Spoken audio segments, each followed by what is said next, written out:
Kita mungkin pasti akan sampai tangan terhadap istri kita, terhadap orang-orang yang ada di luar. Kalau kita tidak memiliki penguasaan diri secara rohani, apatah lagi secara kedagingan kita, mudah saja kita ini bertumbuh, mudah saja kita ini tampar menampar, mudah saja kita ini ketuk mengetuk. Ketuk itu digunakan untuk mengetuk pintu, mengizinkan kita untuk masuk ataupun tidak masuk ke dalam sesebuah rumah. Tetapi yang tidak baiknya adalah mudah sampai tangan ketuk kepala anak kita. Walaupun saya tidak punya anak lagi, tetapi saya pernah nampak ada juga orang yang datang ke gereja tanpa menyebut, bukan jemaat di tempat ini. Amin. Ada, saya nampak mudah tangan itu melayang, sikit-sikit kepala. Orang percaya tidak memiliki sikap seperti itu, apatah lagi di dalam keluarga kita. Ibu bapak kalau tidak memiliki penguasaan diri, senang saja tangan kita ini sampai kepada anak-anak kita. Jadi jangan menyesal suatu hari nanti anak-anak akan membalas pada waktu ibu bapak tidak lagi berdaya. Walaupun saya pernah dirotan oleh mak bapak saya, sebenarnya itu gaji saya sendiri. Saya sendiri yang minta. Yang saya maksudkan, tiada penguasaan diri ini sampai-sampai suka-suka pergi ketuk ataupun sampai tangan kepada suami dan istri, bahkan anak-anak kita. Satu teladan yang tidak baik di dalam keluarga. Saya sendiri juga berjanji, ini antara saya dan istri, pada suatu hari nanti Tuhan menganugerahkan kami anak. Saya berjanji, walaupun kami belum punya, tapi awal-awal sudah saya berjanji dengan istri, bahkan diri dia sendiri, sampai mati tangan saya tidak akan pernah sampai kepada kamu. Saya tahu kalau ada suami yang belum berjanji kepada istri, cepat-cepat berjanji supaya kita tidak lupa diri. Amin. Yang juga istri, jangan bilang suami saja yang cepat tangan, istri pun ada juga yang cepat tangan. Jadi penguasaan diri itu sangat penting. Kalau sudah tangan sama tangan itu sudah melekat sampai sudah hilang rasa hormat. Jadi hargailah apa yang kita harus hargai. Milikilah dengan seutuhnya apa yang diizinkan Tuhan untuk kita miliki, terutama keluarga. Bahkan kita berjemaat di tempat ini. Jadi untuk itu saudara-saudari yang diberkati Tuhan, hari ini Paulus menasihati kita bahwa penguasaan diri sangat penting di dalam beberapa hal. Yang pertama, penguasaan lidah. Dalam Yakobus 3 ayat 2, lidah sangat penting dikuasai, jika tidak banyaklah kesalahan yang kita buat. Terkadang bila kita di dalam emosi, bila kita di dalam stres, bila kita di dalam depresi, bila kita di dalam tekanan, mudah saja perkataan mulut kita ini keluar hal-hal yang tidak baik.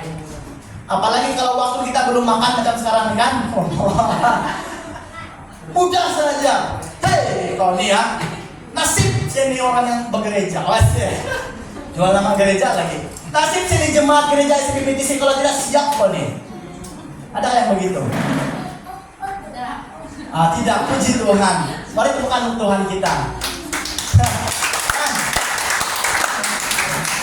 Sama. Itulah menjadi pegangan hidup kita. Bukan hanya gereja PTC dan juga ada gereja-gereja daripada yang lain, tetapi itulah sememangnya harus daripada hidup kita, orang yang percaya kepada Tuhan. Harus menguasai diri, jangan sembarangan cakap. Dengan satu perkataan sekalipun, sahaja pun akan menghancurkan keluarga, akan menghancurkan persahabatan, akan menghancurkan keintiman kita bersama dengan Tuhan. Adakah yang pernah memuja Tuhan di sini? Kalau ada, cepat-cepat kita bertobat. Saya sendiri pernah berkata, kalau kau betul-betul Tuhan, pasti keluarga saya tidak akan seperti ini, pasti hidup saya tidak akan jauh daripada Engkau. Kalau Engkau betul-betul Tuhan yang menghargai hidup saya. Sebenarnya itu adalah pilihan sendiri. Tuhan tidak pernah meninggalkan kita. Apatah lagi perkataan yang keluar daripada mulut kita. Tuhan tidak mengajarkan kita untuk memaki-maki orang. Ada dibacakan dalam Alkitab berkata bahwa orang percaya harus memaki-maki orang yang tidak mengenal Tuhan? Tentu saja tidak. Kalau ada, jelaskan kepada saya. Mungkin saya yang belum belajar hal itu. Sebab itulah Paulus katakan, berhati-hati menguasai lidah kita. Tanpa menguasai lidah, anak-anak mungkin akan membenci kita. Suami akan membenci kita, istri akan membenci kita. Jemaat mungkin akan kecewa dengan perkataan kita. Tetapi untuk itu, marilah kita berkata-kata dengan perkataan yang saling membangun, menguatkan di antara satu dengan yang lain. Mungkin kita agak lama hari ini, tidak apa? Amin. Amin. Ada yang sokong, berarti saya mau teruskan juga ya. Yang kedua, penguasaan dari nafsu seks. Nah, ini anak-anak muda, bukan saja anak-anak muda, pemuda-pemudi, dan juga keluarga.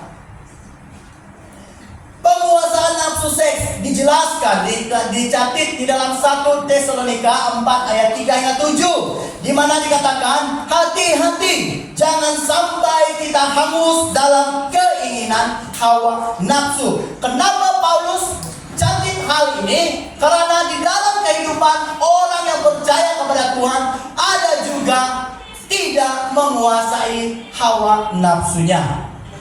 Anak-anak muda, saya berdiri di depan, katakan, jangan berhawa nafsu selagi Anda belum diikatkan dengan perkawinan yang kudus. Amen. Jangan coba-coba scroll pornografi. Jangan coba-coba cari-cari gambar yang menyenangkan hati. Orang-orang dewasa, bahkan kita yang sudah berkeluarga ini, saya katakan kita, saya sendiri juga, Keluaran 20 ayat 17 dikatakan, jangan menginginkan kepunyaan orang lain seperti rumahnya, istrinya, hamba-hambanya, ternaknya, keledainya, atau apapun yang dimiliki orang lain yang bukan milik kita. Bapak-bapak, semuanya semua ibu-ibu di sini, bapak-bapak. Walaupun istri kita tidak cantik, walaupun saya tidak katakan istri saya tidak cantik, hati-hati dari bibir kita, oke? Walaupun tidak cantik, sering-sering lampu pun, Jadi jawab tadi tuh, pemudi. Hai. Tidak apa, memang semua orang mau dipuji. Walaupun, oke, bapak-bapak, seberapa comel pun istri kita hari ini,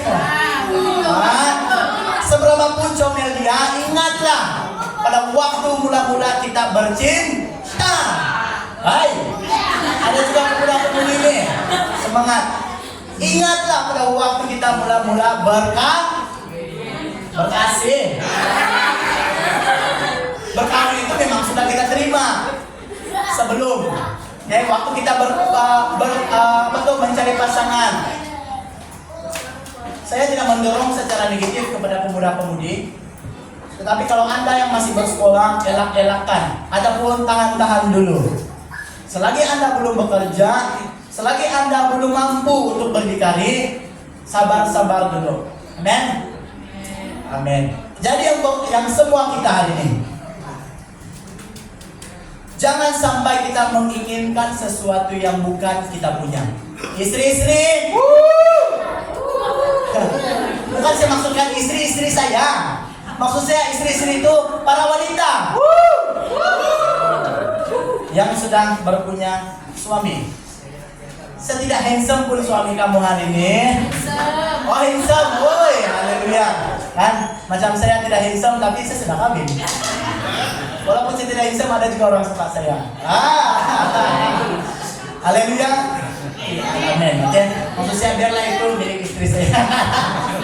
Oke, maksudnya bersikap dalam berhawa nafsu ini hati-hati. Jangan sampai kita hancur di dalam hawa nafsu. Amin. Amin.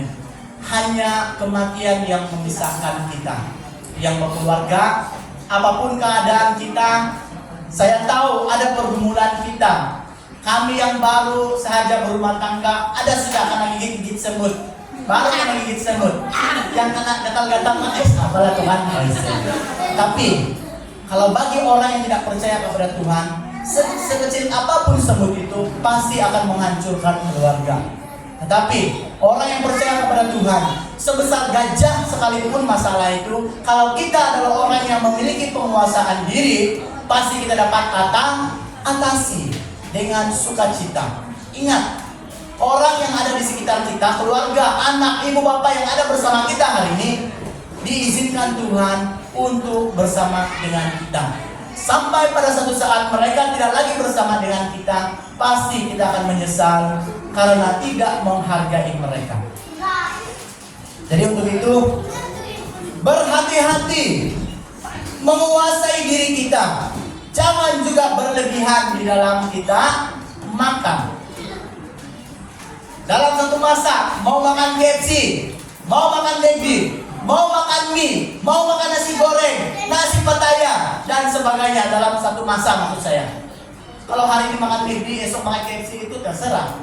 Tetapi apa yang saya katakan di sini, menguasai diri dalam nafsu makan kita. Kalau semua kita mau makan saat sekarang ini dalam saat yang sama, itu sudah gejolo. Apa? Oh, gelojo. Dan nanti mau perkataan pun boleh menyebabkan kesalahpahaman. Bukan gejolo, tapi gelojo. Ya, gelojo. Artinya bersikap rakus, hati-hati. Berpikir-pikirlah untuk esok. Jadi yang seterusnya, penguasaan masa. Tidak berlebihan dalam bekerja. Juga ingat ini, jangan sampai kita berlebihan bekerja sampai kita seharusnya bersekutu, berfilosif, beribadah, kita masih teringat-ingat pekerjaan kita di luar.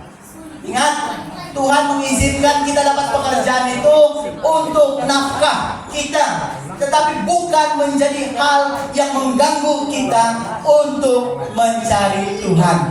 Sampai saat kita mengutamakan pekerjaan daripada Tuhan, saya pasti saya berani katakan, di saat kita memberhalakan pekerjaan kita, harta kita, bila-bila masa saja, itu semua akan hilang sekelip mata oleh Tuhan. Kalau kita tidak percaya, buatlah. Tetapi bagi saya sendiri, mengabaikan Tuhan daripada pekerjaan, duit, harta, apa yang kita utamakan berbanding Tuhan, pasti semuanya itu akan ada masalah. Saya pernah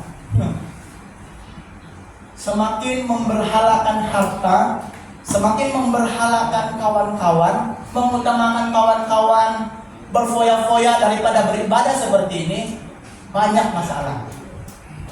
Saya katakan saya juga eksiden. Lihat, buah daripada perbuatan yang tidak berkenan di mata Tuhan, pasti ada cara Tuhan memukul, merotan kita. Sama. Jadi untuk itu saudara-saudara yang berkati Tuhan, penguasaan pikiran. Dalam Filipi 4 ayat 8, pikiran kita mudah menyimpang dan memikirkan hal-hal yang jahat, najis, serakah, dan sebagainya. Jadi untuk itu, mari kita mengalahkan pikiran-pikiran ini dengan penguasaan diri. Kalau ada terlintas di pikiran kita, cepat-cepat berbalik kepada Tuhan.